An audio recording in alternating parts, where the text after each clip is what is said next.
అందరికీ నమస్కారం. నేను శిరీష. ఈరోజు మనతో పాటు ఉన్నారు ప్రముఖ ఆధ్యాత్మికవేత్త డాక్టర్ భట్టిప్రోలు విజయలక్ష్మి గారు. అమ్మతో మాట్లాడదాం. అమ్మ నమస్కారం. నమస్కారం. అమ్మ, మార్నింగ్ లేవగానే అంటే ఉదయం లేవగానే కొన్ని వస్తువులను చూడకూడదు అంటారు. కొన్ని చూస్తే శుభం, కొన్ని చూస్తే అశుభం. సో ఇట్లాంటివి ఏమున్నాయి, అసలు ఏం లేవు? చూస్తే ఏమవుతుందో చెప్తా. ఎందుకంటే అవి శుభకరి లాభకరి అంటున్నాం కదా, కనుక ఆ మంచి పని జరుగుతుంది కనుక ఇష్టం. పొరపాటున నేను ఏదైనా ఇది చూస్తే ప్రమాదం అన్నాను అనుకో, అది చూసి పొరపాటున వీళ్ళు చూసారు అనుకుందాం, అనుకుంటే ఆ రోజంతా వాళ్ళు నాకేమవుతుందా అరే నేను ఇది చూసేసానే అని దుఃఖపడిపోతూ ఉంటారు. ఎందుకు ఎవరినైనా జనాల్ని దుఃఖంలోకి నెట్టేటటువంటి హక్కులు ఎవరికి లేవు కనుక మంచి చెప్పుకుందాం. ఇది జరిగితే మంచి జరుగుతుందంటే అది చూస్తే వాళ్ళు ఆనందపడతారు కదా, మంచి జరుగుతుందని ఒక రకమైనటువంటి సైకలాజికల్ ధైర్యం వాళ్ళ మనసుల్లో ఉండి హ్యాపీగా వాళ్ళు ఆ రోజంతా జరుపుకుంటారు కదా. కనుక let us all wish them a very good day. Morning లేస్తూనే గుడ్ మార్నింగ్, గుడ్ డే అనుకుంటామా, అది చేద్దాం. పొద్దున్న లేస్తూనే ఏం చేయాలి అని అంటే, దేవుడు ఎక్కడో లేడు మనలోనే ఉన్నాడు అని తెలియటానికి ఒక గుర్తుగా అరచేతుల్ని చూసుకుని, ఈ చేతులే కదమ్మా మనకి ఇంత సంపాదించి పెడుతున్నాయి, మనకు నోట్లో కన్నం తీసుకెళ్తోంది, మనకి ఏ పని చేసినా ఈ చేతులు లేకపోతే కష్టమే కదా. కనుక ఈ చేతులకి అంత ప్రముఖ స్థానం ఇచ్చి ఈ చేతుల్ని చూస్తూ కరాగ్రే వసతే లక్ష్మి అంటే, ఇక్కడ ఈ మునివేళ్ళు లేకపోతే మనం ఏం పని చేసినా మనకి అంత పని ఎలా జరుగుతుంది?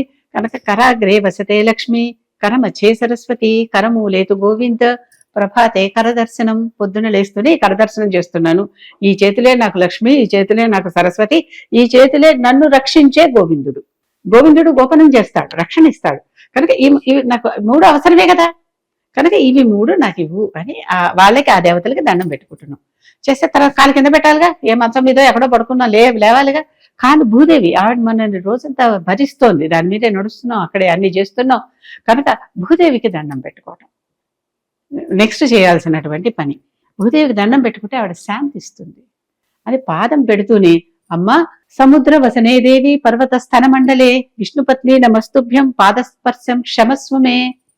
అమ్మ సముద్రంలో కూడా భూమి ఉంది కదా, అక్కడ ఉన్నటువంటి ఓ భూదేవి పర్వత స్థన మండలే, ఆవిడ స్థనాలు పర్వతాల్లాగా ఉన్నాయట భూదేవికి. అవే కదా మన పైకి ఇలా ఉబ్బికి వచ్చేవి.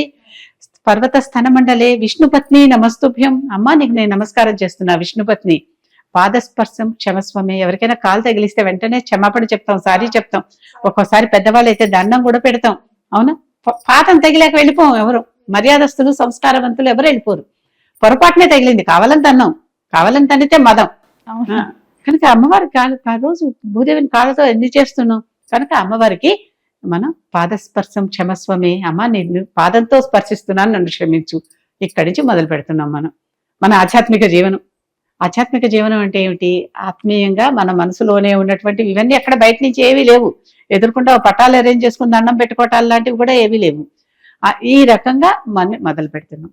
సరే, స్నానం చేస్తున్నాం. స్నానం చేసేటప్పుడు ఈ నీరే గంగ నీరు అనుకో అని అక్కడ ఎలా చేస్తున్నాం, అన్ని నీరు నేను స్నానం చేసేటటువంటి ఈ నీటిలో చక్కగా ఆ పద్యం చెప్పుకుంటూ, ఆ శ్లోకం చెప్పుకుంటూ, నీటిని ప్రవాహం కదా ఉండాలి. ఇక్కడ మన బకెట్లో నీళ్ళలో ప్రవాహం ఎక్కడుంది? కనుక దాన్ని ఒకసారి ఒక చెంపులో నీళ్ళలో బకెట్లో నీళ్ళలో ఇలా తిప్పుకుని, ఇంట్లో కలశ పూజ చేసేప్పుడు కూడా లోపల ఇలా తిప్పమంటారు. అలా తిప్పుకుని ఆ ప్రవాహం ఉన్నప్పుడు అప్పుడు గంగేచ యమునే చైవ గోదావరి సరస్వతి నర్మదే సింధు కావేరి జలేస్మిన్ సన్నిధిం కురు. అమ్మ ఈ సప్త నదులు వచ్చి దీంట్లో ఆవాహన చేయండి, ఈ నదులు స్నానం చేస్తున్నట్టుగా నేను భావించుకుంటున్నా అని చేయటం. ఇవి ఎంత బాగున్నాయి. పూజ కూర్చుంటున్నాం, ఎంత శుద్ధి చేసినా అక్కడ తాకాం ఇక్కడ తాకాం, ఏదో స్నానం చేసి పూజ చేసి స్నానమా, ఇలాంటి రకరకాల ప్రశ్నలు అందరూ అడుగుతూనే ఉన్నారు కదా. కొంతమందికి స్నానం చెయ్యలేని నిస్సహాయత, అనారోగ్యం, ఏదో ఒకటి. అలాంటప్పుడు మరి వాళ్ళు ఎలాగా? అప్పుడు దేవుడి దగ్గరికి వెళ్ళి కూర్చుని, అపవిత్ర పవిత్రోవా సర్వావస్థాంగతోపివా యస్మరే పుండరీకాక్షం సబాహ్యాభ్యంతర శుచి. ప్రతివారు చదువుకుంటారు. స్నానం చేసిన తర్వాత కూడా ఈ శ్లోకం చదువుకుంటారు. అక్కడ ఈ లోపల మన మనసులో ఎన్ని చెడు ఆలోచనలు వచ్చాయో, మన శరీరంతో ఎన్ని తొక్కకూడనివి తొక్కామో ఇంట్లోనే, అవునా, ఈ చేత్తో ఎన్ని ముట్టుకోకూడని ముట్టుకున్నామో, ఇవన్నీ పోవటానికి కాను బాహ్య అభ్యంతర. బాహ్య అంటే బయట, అభ్యంతర అంటే లోపల ఉన్న అశుచి, బయట ఉన్న అశుచి రెండూ పోయేలాగా నన్ను శుచిగా చెయ్యి అని. అపవిత్రులని పవిత్రులని చేయటం, అపవిత్ర పవిత్రోవా సర్వావస్థాంగతోపివా, ఏ అవస్థలో ఉన్నా సరే వాళ్ళు అన్ని అవస్థల్లోనూ యస్మరేత్ పుండరీకాక్షం, పుండరీకాక్షుణ్ణి తెలిస్తే సబాహ్యాభ్యంతర శుచి. పుండరీకాక్షుని దండం పెట్టుకుంటే ఈ పద్యం చదువుకుని ఈ శ్లోకం చదువుకుని పుండరీకాక్ష పుండరీకాక్ష పుండరీకాక్ష అని ఆయన తలుచుకుందాం అనుకో, శుచి అయిపోయాము. పుండరీకాక్షుడు అంటే ఎవరు? పుండరీకము అంటే పద్మం. అక్కడ అలాంటి కన్నులు ఉన్నటువంటి వాడు పుండరీకాక్షుడు. ఎక్కడ బురదలో పుట్టిన పద్మం బురద అంటుకోకుండా ఎలా ఉంటుందో మనం ఇన్ని చోట్ల ఉన్నా అంత క్లీన్ గా ఉంటున్నాము అని చెప్పుకోవటం అనమాట. అది ఇవి చేయొచ్చు కదా, తేలిగానే చేసేవి. ఇవన్నీ కూడా పెద్ద కష్టమేం కాదు. పోనీ ఈ శ్లోకాలు నాకు రావు, నేను చెప్పుకోలేను, నాకు నోరు తిరగదు, ఈ భావం చెప్పుకోవచ్చుగా. అందుకే భావం కూడా చెప్తున్నా నేను. ఈ భావం చెప్పుకోవచ్చుగా. ఈ భావం చెప్పుకొని మనసులో భావం అనుకోవటంలా కష్టమే ఉందమ్మా. చేతులు చూసాం, అదే ఇదే చేతులు నాకు డబ్బులు ఇస్తున్నాయి, ఇదే చేతులు నాకు వెచ్చిస్తుంది, ఇదే చేతులు నన్ను రక్షిస్తున్నాయి, దండం చేసుకోవచ్చుగా. కనుక భావం ముఖ్యం. అసలైంది కావాల్సింది శ్రద్ధ భక్తి. అదే ఇదే అందుకనే మన చెట్టుకి పుట్టికి కూడా పూజ చేస్తాం, అక్కడ దేవుడు ఉన్నాడని నమ్మి చేస్తున్నాం. ఆ భావం అనమాట. ఇలా ఒక్కొక్కటి భోజనం చేసేటప్పుడు ఈ తినేటటువంటి భోజనం నాకు అరగాలి, నాకు అది బలాన్ని ఇవ్వాలి, నాకు అది సకల ధాతువుల్ని నా శరీరంలో సమకూర్చి సప్త ధాతువుల్ని నాకు అది బలం ఇవ్వాలి. కనుక అహం వైశ్వానరో భూత్వా ప్రాణినాం దేహమాశ్రిత ప్రాణాపాన సమాయుక్తం పచామ్యన్నం చతుర్విధం. ఈ అన్నాన్నంతా నన్ను పచనం చేసేలాగా చతుర్విధమైనటువంటి ఇవన్నీ నేను తింటున్నాను. ఇవన్నీ భక్ష్య భోజ్య శలేహ్యాలు ఇవన్నీ నేను తింటున్నాను. కనుక ఇలాంటివన్నీ కూడా నాకు చక్కగా అరగాలి. నేనే వైశ్వానరుణ్ణి అంటే అహం వైశ్వానరో భూత్వ, ఈ భూతాలన్నిటిలో నేనే వైశ్వానరుణ్ణి అని చెప్పాడనమాట ఆయన. పంచభూతాలు తెలుసు కదా మనకి, వాటిలో వైశ్వానరుడు అంటే ఎవరు? అగ్ని.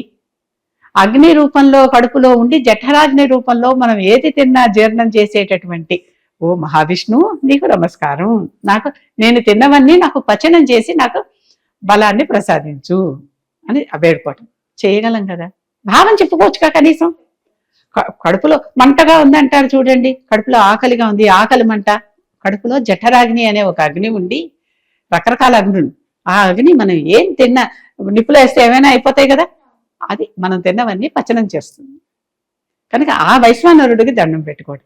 ఏది చేసినానమ్మా బయటికి వెళ్తున్నాం, నాకేమి అడ్డంకులు లేకుండా ఉండు అని వినాయకుడికి దండం పెట్టుకుని బయటకు వెళ్ళండి. వినాయకుడు శ్లోకం బోర్డున్నా ఇప్పుడు నేను చెప్పక్కర్లేదు కదా, ఆ శ్లోకం చెప్పేసుకోండి, బయట కాలు పెట్టండి. హనుమంతుడు ఉన్నాడు, అసాధ్య సాధక స్వామిని అసాధ్యం తవకిం వద రామదూత కృపా సింధో మత్కార్యం సాధయ ప్రభు. కష్టమైన కార్యం వాళ్ళు ఏదో చేయాలి, మనం ఏదో ఒక పెద్ద పని ఏదో చేయటానికి వెళ్తున్నాం, ఒక పెద్ద కార్యం చేయటానికి.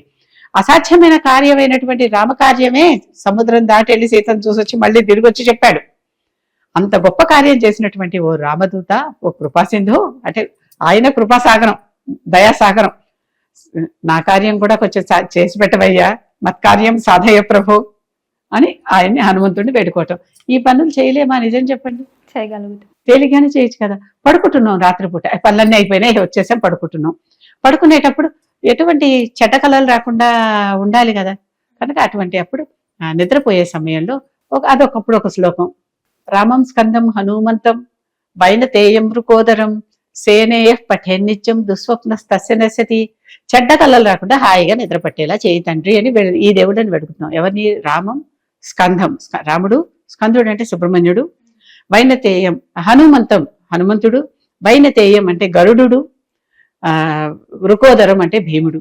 వీళ్ళని దండం పెట్టుకుంటేట వాళ్ళు దుస్వప్నాలు రాకుండా మనకి తీసేస్తారట.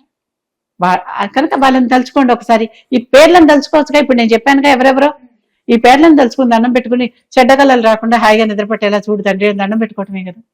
పేర్లు తలుచుకోవటానికి పద్యం రావక్కర్లేదుగా, శ్లోకం రావక్కర్లేదు. ఇప్పుడు నేను చెప్పిన వాటిల్లో శ్లోకాలు ఉన్నాయి కరెక్టే, ఇవి వీటిలోనే ఎందుకున్నాయి, తెలుగులో ఎందుకు లేవు, ఇంకో భాషలో ఎందుకు లేవు అని అంటే, ఒకప్పుడు మనకున్న ఏకైక భాష సంస్కృతమే ఈ దేశంలో. అప్పుడు ఇన్ని భాషలు లేవు. ఆ ఏకైక భాష, అది కూడా సంస్కరింపబడిన భాష కనుక దానికి సంస్కృతం అని పేరు. అంతకుముందు ప్రాకృతం, పైశాచి ఇలాంటి భాషలన్నీ చాలా ఉన్నాయి, పాళి బోర్డు భాషలు ఉన్నాయి. ఆ భాషలు కాకుండా సంస్కరింపబడిన భాష కనుక సంస్కృతం అన్నారు దాన్ని. అందుకే సంస్కృతంలో అక్షరాలు మారవు.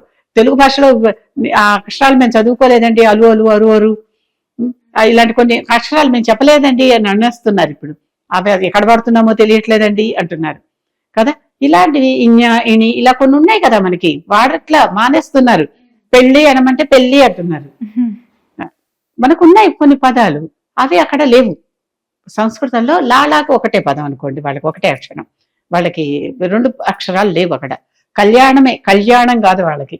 కనుక ఇలాంటి పదాలు ఆ సంస్కృతం సంస్కరింపబడిన భాషలో ఏమున్నాయో వాటిల్లోనే కదా అందరు రాశారు. కవులందరూ, రచయితలందరూ, వేదవ్యాసుడి దగ్గర నుంచి అసలు ఆది కవి వాల్మీకి దగ్గర నుంచి అందరూ కూడా రాసినవి ఇవే కదా.